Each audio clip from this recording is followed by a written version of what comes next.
Bonjour, donc je vais continuer avec le corrigé type du TD3 dans les TD de l'option de microbiologie en L2. Alors, ce TD concerne la conjugaison et la transposition chez les bactéries.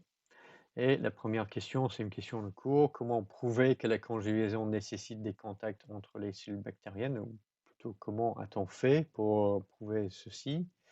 Et donc, si vous vous souvenez bien de ce qui était présenté en cours, on avait des expériences dans les années 1940 avec deux souches auxotrophes d'Escherichia coli qui ont été mélangées et puis incubées pendant plusieurs heures dans un milieu nutritif, étalées sur une gélose minimum. Donc, on a pu constater qu'il était possible pour ces bactéries d'échanger de gènes. Et la démonstration que le contact entre les bactéries euh, était nécessaire pour ce processus venait des expériences de Bernard Davis, qui a construit un tube en U avec deux branches séparées par un filtre de verre fruité. Donc on peut mettre une bactérie auxotrophe pour méthionine sur un côté, et une bactérie auxotrophe pour la synthèse de thréonine et de leucine et de l'autre côté. Et on voit qu'en fait, avec la filtre en place qui bloque le contact direct entre les bactéries, il n'y a pas d'échange de gènes. Donc le contact physique entre les deux souches de bactéries est nécessaire pour le transfert de gènes par conjugaison. Alors, une des questions que l'on a, c'est que souvent les gènes de résistance aux antibiotiques sont transférés très rapidement entre différentes souches de bactéries. Et on commençait à voir l'apparition de souches de bactéries résistantes aux antibiotiques après le début de leur utilisation en microbiologie médicale, en clinique. Et du coup, la question se posait, c'était de savoir est-ce que ces gènes de résistance étaient apparus à la suite de l'utilisation des antibiotiques en médecine, ou alors est-ce qu'ils existaient bien avant et que c'est juste une histoire de transfert des gènes qui a permis de sélectionner des souches résistantes. Non, mais comment tester ces deux hypothèses? Une information qui est importante, c'était de connaître la première utilisation des antibiotiques en médecine. Probablement, c'est un phénomène qui date de 1945 avec l'utilisation de la pénicilline d'abord. Donc, l'activité antibiotique de quelque chose qu'on pouvait appeler pénicilline sans savoir exactement quelle était la composition chimique, l'observation datait des années 1920 par Alexander Fleming. Ensuite, il a fallu purifier la molécule qui était faite par Howard Florey et,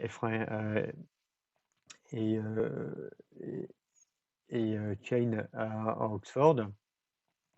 Et une fois qu'on avait fait ça, il a fallu inventer tout le processus de production en masse pour avoir une quantité suffisante de pénicilline. Ça, c'était quelque chose qui était fait pendant la Seconde Guerre mondiale. Et c'était le projet scientifique qui a eu le plus de financement dans voilà, le deuxième projet scientifique avec un financement très important. Premier projet scientifique étant bien sûr le projet Manhattan pour produire l'arme atomique. Donc toujours est-il que les Américains et les Britanniques avaient réussi à produire de grandes quantités de pénicilline qui étaient disponibles pour le débarquement. Pour la première fois dans une situation de guerre, euh, les morts à la suite des infections, des blessures, étaient sensiblement réduites par l'utilisation d'antibiotiques, uniquement disponibles chez les Britanniques et les Américains à ce moment-là. Les Russes n'en avaient pas et les Allemands non plus. Donc ça, c'est un peu pour petite leçon d'histoire. Donc, mais en tout cas, depuis cette date-là, on utilise des antibiotiques en médecine. Donc, pour prouver si des gènes de résistance aux antibiotiques existaient avant cette date-là, donc quelque part, il faut avoir accès à du matériel qui est là, qui était présente avant 1945. Et il existe des collections de souches de bactéries stockées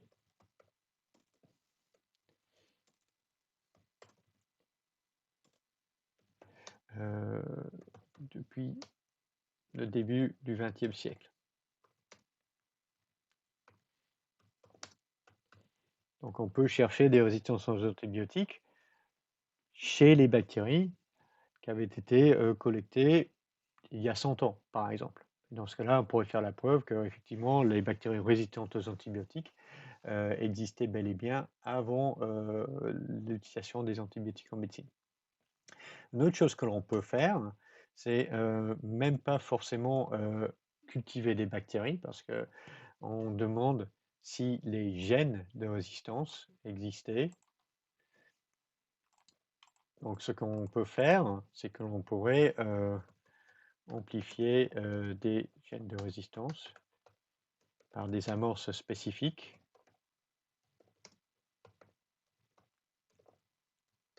Et la technique de PCR sur des échantillons, par exemple de terre conservée depuis des milliers d'années. Et là aussi, si on fait ça, donc on peut détecter la présence de gènes de résistance aux antibiotiques il y a très très longtemps. Et la conclusion, c'est que en effet, oui, les gènes de résistance aux antibiotiques ont existé depuis toujours.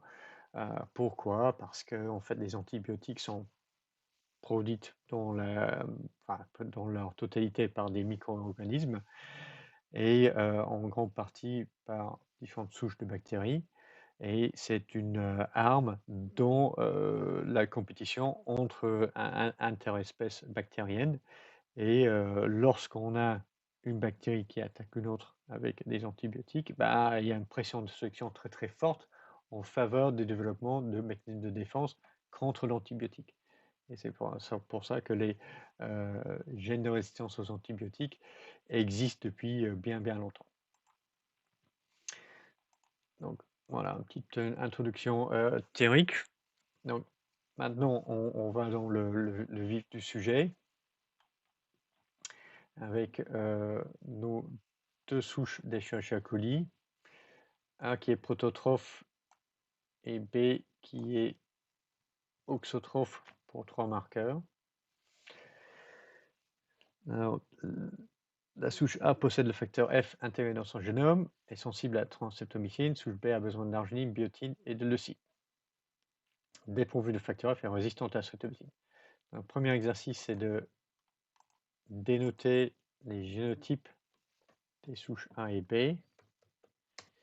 Donc ça, c'est quelque chose de très important, comment indiquer correctement des génotypes chez les bactéries. Donc A possède le facteur F intégré dans son génome. Donc on pourrait tenter de dire que A est F+, mais ça, c'est pas correct, ça. C'est pas la bonne façon de noter ce génotype. Pourquoi? Parce qu'on dit que le facteur F est intégré dans le génome de la souche A. Et dans ce cas-là, ce qu'on appelle, c'est un génotype HFR+, pour haute fréquence de transfert de gènes. Alors, elle est capable de synthétiser l'arginine, la biotine et la leucine. mais elle est sensible à la streptomycine. Donc on ne va pas dire strep S ou strep plus, on va dire strep plus ou strep moins, on va dire strep S pour sensible. Et toutes ces indications, plus ou moins, vont être en superscript. Et chaque marqueur génétique doit être indiqué en italique pour indiquer qu'on parle des gènes et non pas des protéines, par exemple. La souche B, par contre, plutôt en revanche, donc si je recopie ça, et F moins, ARG moins, bio moins et le moins, et strep R. Voilà, donc ça c'est nos deux génotypes de bactéries. Quelle est la direction de transfert de gènes? C'est la souche HFR+, qui peut transférer des gènes vers la souche F-. Donc la direction de transfert des gènes, c'est A vers B. Et l'inverse n'est pas possible, car la souche B ne possède pas le facteur F. Donc ça, c'est très important pour comprendre la suite. Donc on réalise un croisement entre les deux souches pendant un temps suffisamment long pour que l'ensemble du chromosome d'une des souches passe dans l'autre. De la souche A passe dans la souche B. Et ensuite, on va sélectionner son milieu qui contient de la biotine, de la leucine et de la streptomycine.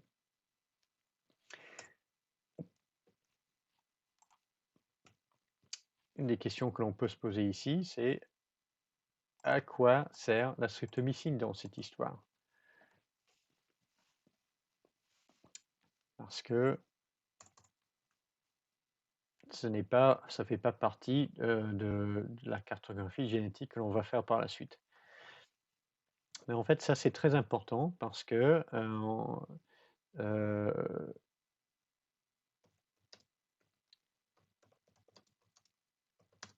donc la streptomycine, elle permet d'éliminer les bactéries de la souche A qui autrement seraient capables de pousser sur le milieu minimum, tout comme les transconjugants de la souche B.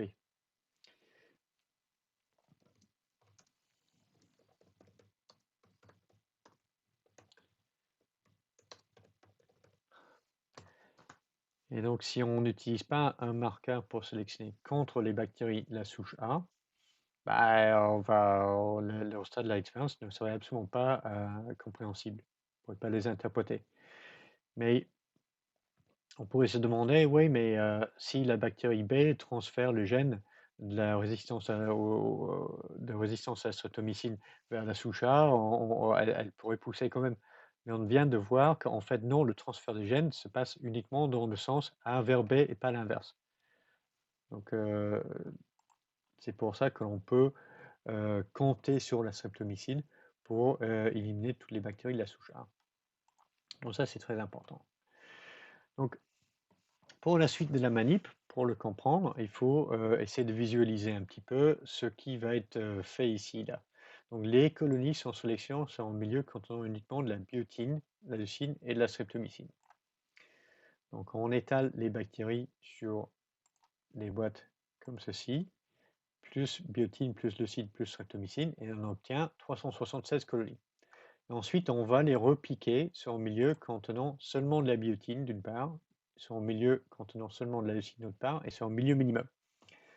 Donc, ce que l'on fait, c'est qu'on va repiquer ces 376 colonies sur d'autres boîtes, soit avec que de la biotine, soit que de la leucine, soit un milieu minimum. Donc, c'est toujours les 376 mêmes colonies que que l'on repique sur ces autres boîtes. Et ça, ce sont les résultats que l'on observe. Alors ensuite, pour l'interprétation, quels sont les génotypes des clones sélectionnés sur chacun des milieux? Donc, il faut remplir ce tableau par les génotypes possibles. Et quand vous avez ce type d'exercice à faire, c'est toujours mieux de commencer avec le milieu minimum, parce que c'est le milieu minimum qui va être le plus simple à interpréter. Donc pour pousser sur le milieu minimum, nos bactéries doivent être ARG+, Bio+, le plus. C'est la seule chose qui peut pousser ici.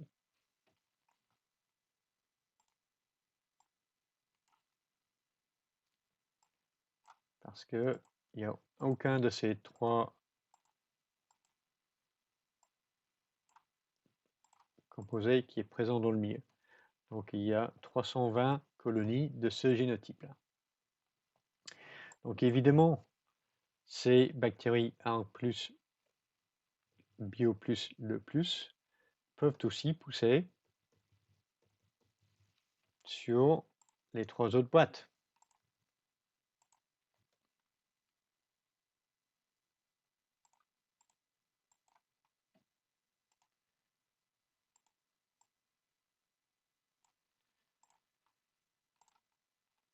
Alors, sur les boîtes supplémentaires en leucine, c'est pas que des bactéries ARG+, Bio+, le plus qui peuvent pousser. Les bactéries qui sont ARG+, Bio+, le moins peuvent également pousser parce qu'on a supplémenté en leucine. Les bactéries qui poussent sur cette boîte-là ne sont pas forcément capables de synthétiser la leucine, mais elles doivent être capables de synthétiser de l'arginine et de la biotine. Donc elles doivent être ARG+, Bio+. Et on a 328 colonies qui ont poussé sur cette boîte-là, mais on sait que 320 de celles-ci sont ARG+, Bio+, le plus. Donc ce qui reste, c'est 8 colonies qui sont ARG+, Bio+, le moins. Et on peut faire le même raisonnement ici pour nous indiquer que les bactéries qui pourraient pousser sur ce milieu-là sont ARG+, Bio-, et le plus, parce que elles n'ont pas forcément besoin d'être capables de synthétiser de la biotine, car la biotine est présente dans le milieu sur la boîte. Mais on avait 320 colonies ARG+, Bio+, le plus, et on observe que 320 colonies sur cette boîte-là. Donc, ce qui veut dire qu'on a 0 colonie de ce génotype. Et finalement, sur les bactéries qui avaient poussé sur le milieu plus biotine plus leucine, on a déjà ces deux boîtes-là nous permettent de dire combien on a de bactéries de ce génotype et combien on a de bactéries de ce génotype. Donc on recopie ces données ici. Et l'autre génotype qui peut pousser ici, ce sont les bactéries qui sont ARG+, mais qui ne sont pas capables de synthétiser ni la biotine ni la leucine. Et dans ce cas-là, on en a 376 moins 320 moins 8, et ça égale 48.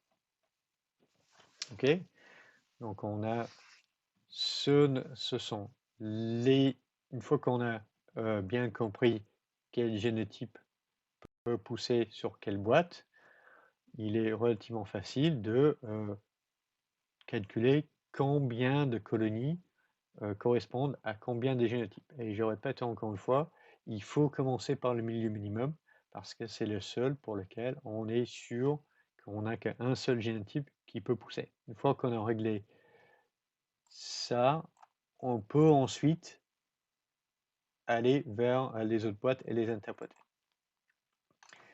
Donc ça, c'est ça. Et du coup, quel est l'ordre du transfert de gènes? Donc ça, c'est un peu l'objectif de toute cette manip-là. Parce que on sait qu'on a les 3 gènes sur le chromosome.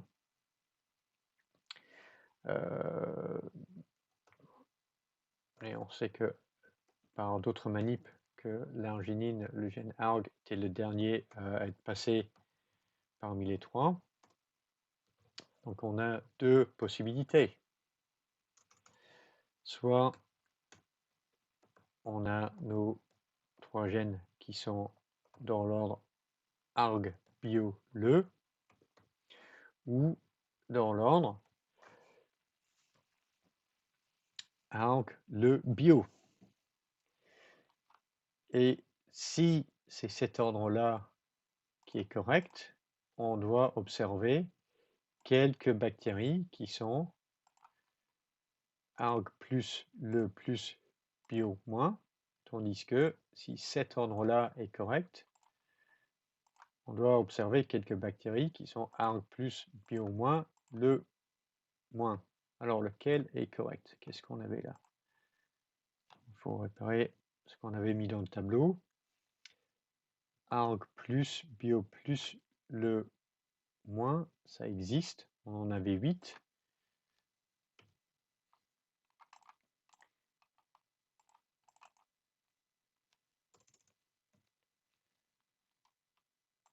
Donc là, on en avait 8.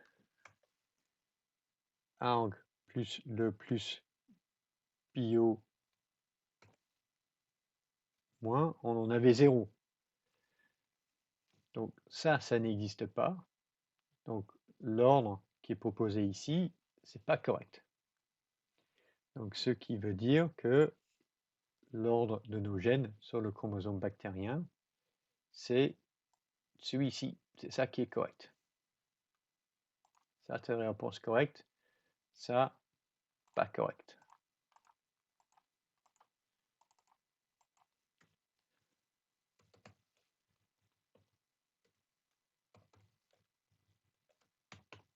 OK? Et ça, c'était l'objet de toute cette manip. C'était de déterminer l'ordre relatif de ces 3 marqueurs génétiques sur le chromosome bactérien. Et il y a 70 ans, il y a 60 ans, des chercheurs ont fait énormément d'expériences de ce type-là sur Escherichia coli, éventuellement sur d'autres souches de bactéries, pour obtenir une carte génétique du génome de ces bactéries. Et on connaissait ça bien avant la capacité de séquencer l'ADN, avec des séries de manip de ce type-là, avec différents marqueurs auxotrophes analysés les uns après les autres. Et c'est ce qui a permis d'obtenir une cartographie génétique du génome, des génomes bactériens. OK. Prochaine expérience. Cette fois-ci, cela concerne la transposition et la recombinaison non homologue. Donc, on a une souche d'Escherichia coli qui est résistante à l'ampicilline, qui possède un transposant TN3. Et on met en culture cette souche pendant plusieurs générations à 37. Ensuite, on divise la culture en 2. On garde la moitié à 37 et l'autre, on le met à 30 pendant plusieurs générations. Ensuite, on va prendre les dilutions et on va les étaler sur un milieu complet gélosé de façon à obtenir une centaine de colonies par boîte. Donc, on va faire 64 boîtes étalées à partir de la culture à 37 et la culture à 30. Après avoir obtenu ces 128 boîtes de pétri, on va les repliquer sur un milieu minimum. Donc on pourrait se dire, mais c'est pas possible ça, on va faire 120 boîtes avec une centaine de colonies sur chaque boîte et les repiquer une par une, ça va prendre un temps fou. En fait, c'est pas si compliqué que ça, parce que ce qu'on peut faire, c'est qu'on peut tamponner la boîte de pétri en milieu complexe avec une sorte de filtre, et on va retamponner ce filtre sur la boîte de pétri en milieu minimum. Donc on transfère directement l'ensemble des colonies d'une boîte à l'autre sans avoir besoin de les repiquer individuellement. D'accord? Donc on peut faire ça. Donc c'est un geste pour pour repiquer l'ensemble des colonies d'une boîte sur une autre boîte.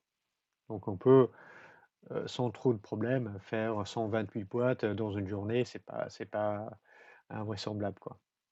Donc dans le stade de la manip, c'est que l'on a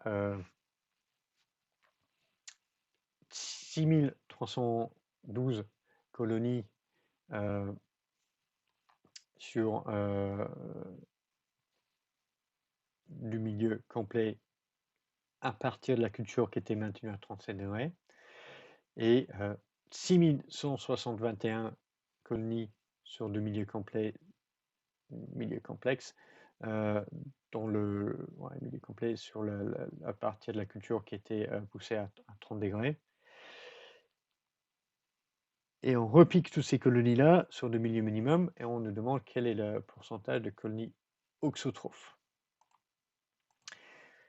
Donc si les bactéries poussent sur le milieu minimum, elles sont prototrophes. Donc les colonies auxotrophes, ce sont des colonies qui ne poussent pas sur le milieu minimum. Donc à 37 degrés, on a une colonie auxotrophe sur 6312. Et en pourcentage, c'est bon, presque,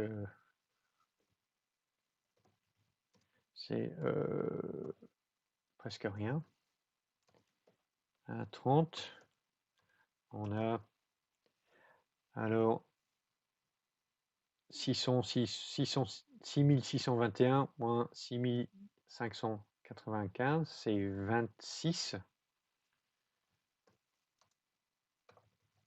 colonies auxotrophes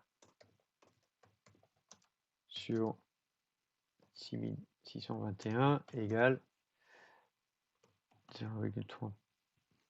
Attends, ouais. 0,39%, il paraît. Donc 26 colonies.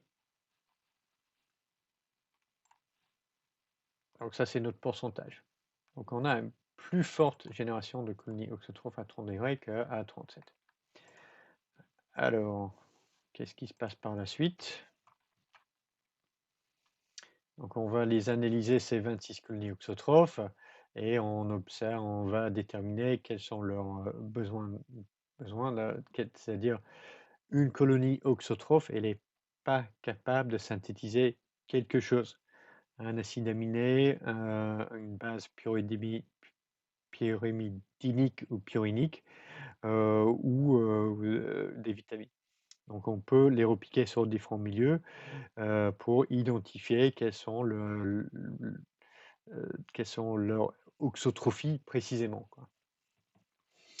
Alors, la question ici, donc on a l'information sur l'osda ici. Donc pourquoi observe-t-on les auxotrophes? Ça c'est la base de toute la manip. C'est l'activation, le transposon TN3 s'active à 30 degrés. Il va s'exciser de son site initial, puis s'intégrer ailleurs dans le chromosome bactérien.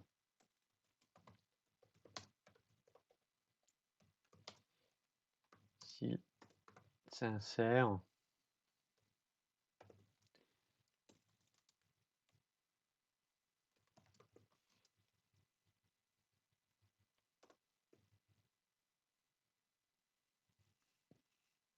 bon, je sais pas comment dans un gène impliqué dans la synthèse un acide aminé, par exemple.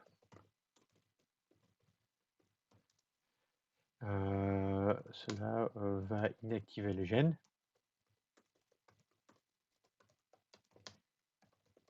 et la bactérie deviendra auxotrophe.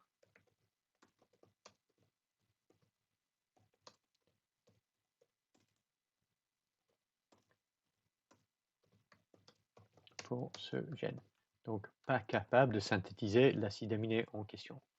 Donc c'est pour ça qu'on observe des colonies auxotrophes.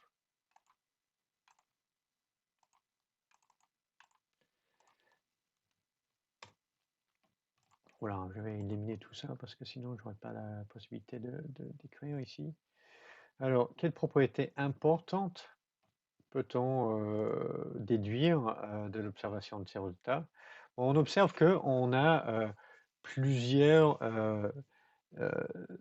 gènes différents qui sont touchés par l'activation de ce transposant. Donc, ce qui veut dire que l'insertion ou l'intégration, transposant 3, n'est pas à un site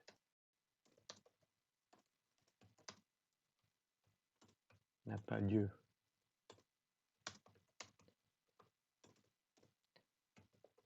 À un site spécifique.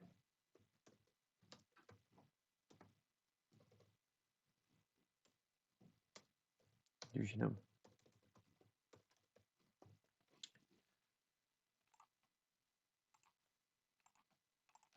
Donc on peut se demander que voilà, est-ce que on a des insertions 3 fois dans l'opéron qui code pour la voie de biosynthèse de l'acide diaminopimélique, 2 pour le méthionine, 2 pour l'arginine. On peut se demander s'il n'y a pas une certaine préférence pour l'insertion à certains sites, mais en fait, mais de façon générale, on a une insertion qui est non spécifique à une séquence donnée. Donc on a une insertion aléatoire.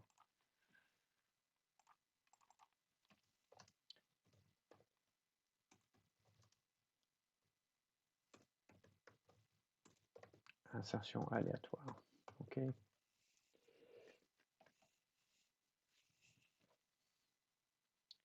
Donc c'est ça que l'on peut dire. Et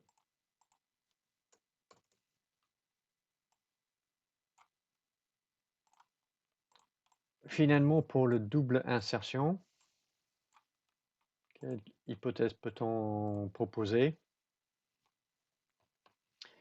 Ben, on peut se dire que, ben, en fait, ce qui est important, c'est que les gènes affectés sont distants et les voies de biosynthèse sont totalement indépendantes. Ça, c'est important parce qu'on peut se dire, oui, l'insertion va toucher un gène qui est important pour la biosynthèse pour les deux voies de biosynthèse. Mais c'est pas le cas.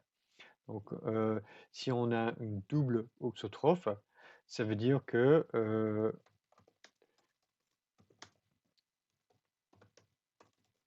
un auxotrophe, ça veut dire qu'il y a eu 2 insertions, 2 intégrations du transposant TN3 à 2 sites distincts.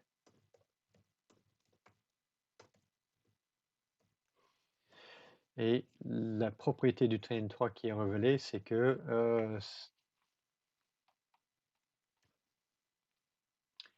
on a une transposition applicative. Pourquoi? Parce que puisqu'on a eu une intégration sur un site qui a perturbé ce gène, et puis une deuxième intégration du transposant TN3 à un deuxième site. Mais puisque le premier gène touché reste encore inactivé, ça veut dire que le transposant reste sur ce site-là et qui est allé encore se mettre ailleurs. Donc ça veut dire que le transposant présent sur le premier site reste là et le transposant, la séquence du transposant va se répliquer et aller s'insérer ailleurs. Donc on a une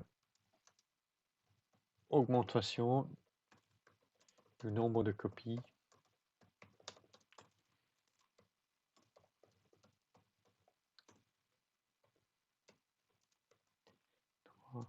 à chaque fois qu'il est activé.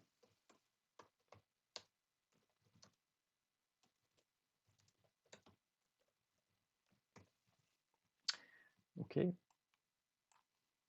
Donc voilà, donc ça, ce sont des informations que l'on peut, des conclusions que l'on peut tirer à partir de ces observations.